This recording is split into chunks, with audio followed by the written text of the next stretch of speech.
And we now turn to Iran, where sources tell CBS News that President Trump was briefed late today on a wide array of military options. It comes as humanitarian groups warn the death toll from the ongoing protests have climbed into the hundreds. Our Weijia Jiang now joins me from the White House. Weijia, good to see you. What more can you tell us about what the president is being briefed on in terms of potential military action against Iran?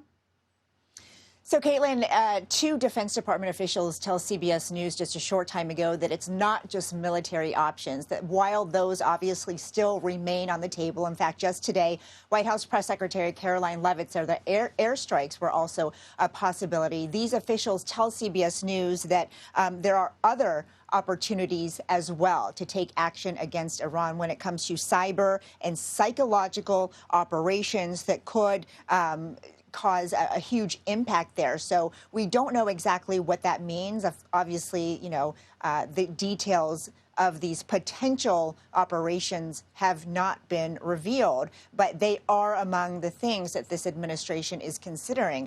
The president certainly has made it very clear that he is not going to hesitate to take action against Iran if these protests continue to escalate and result in the deaths that we have seen over the past few days. And Weijia, as you know, he's also said that Iran has reached out for negotiations. Do we know any more about what those communications have been like so far?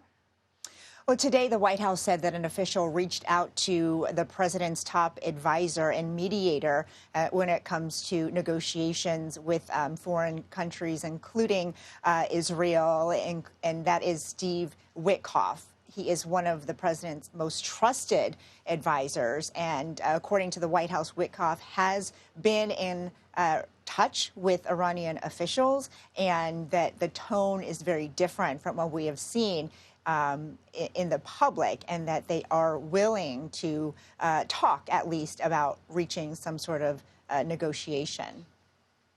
Weijia Jiang, so much news to cover at the White House. Thank you so much for being on top of all of it for us. We appreciate it. And among those encouraging the demonstrations across Iran is exiled Crown Prince Reza Pahlavi. He's been in exile since millions took to the streets in 1979 to force his widely hated father, Iran's Shah, from power. Now, today, our Norah O'Donnell spoke with Pahlavi about the current unrest in his homeland and what he sees as his country's future. Is it responsible to be sending citizens in Iran to their deaths? Do you bear some responsibility? As I said, this is a war, and war has casualties. In fact, in order to preserve and protect and minimize the death toll, minimize innocent victims yet again be killed by this regime, action is needed. The regime is going to try and brutalize its citizenry as it has always done. But we are in a fight for liberation. I didn't ask the people to come to the streets to fight against the regime because I wanted so.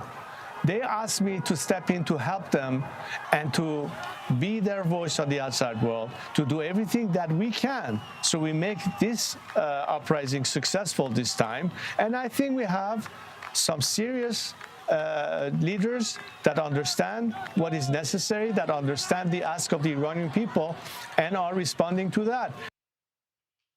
And here with me now is Samuel Katz. He's written more than 20 books on the Middle East and is widely recognized as an expert of the region. Thank you so much for being here. It's really stunning to look at those pictures and video. And I'm curious what you make of, first of all, these protests, the death count that seems to be rising. And I'm also curious how this compares to other protests that we've seen come out of Iran in previous years.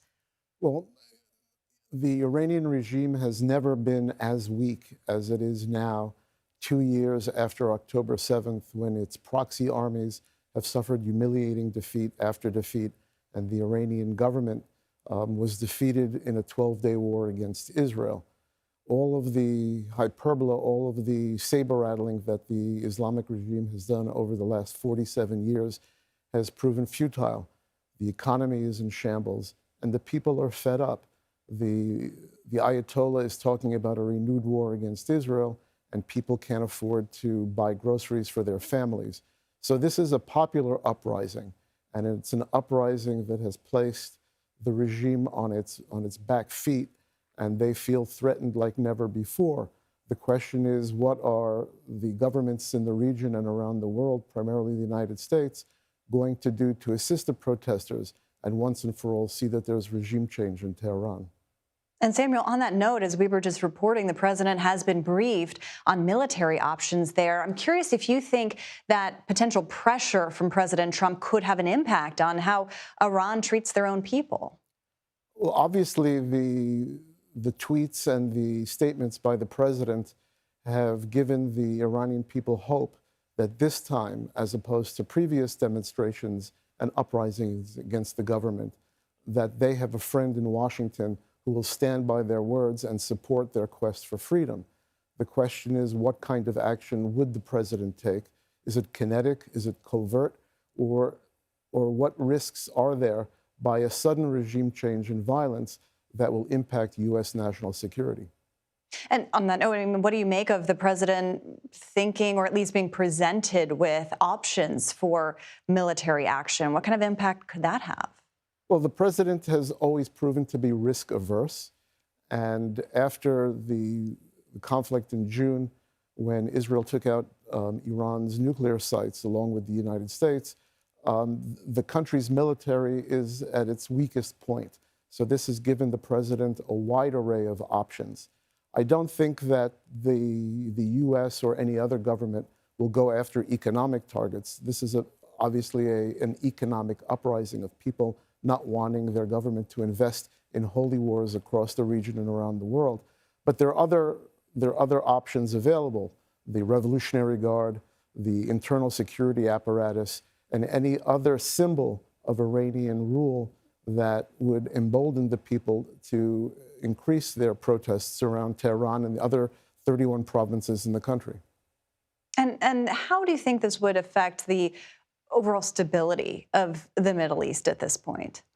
Well, Iran has been an unstable delivery system since the revolution in 1979. The entire global security apparatus is waiting for regime change in Tehran. Iran and its proxies have been responsible for hundreds of thousands of deaths around the region. They have led to wars, conflicts, and suffering by people across the Middle East. So it has always been assessed that once there is regime change and a stable government, one that doesn't export terrorism as a natural resource, comes to power in Tehran, that global security and stability will be increased. All right, we will be monitoring this. Again, just stunning pictures. Sam Katz, thank you very much for explaining all of that to us. We really appreciate your time.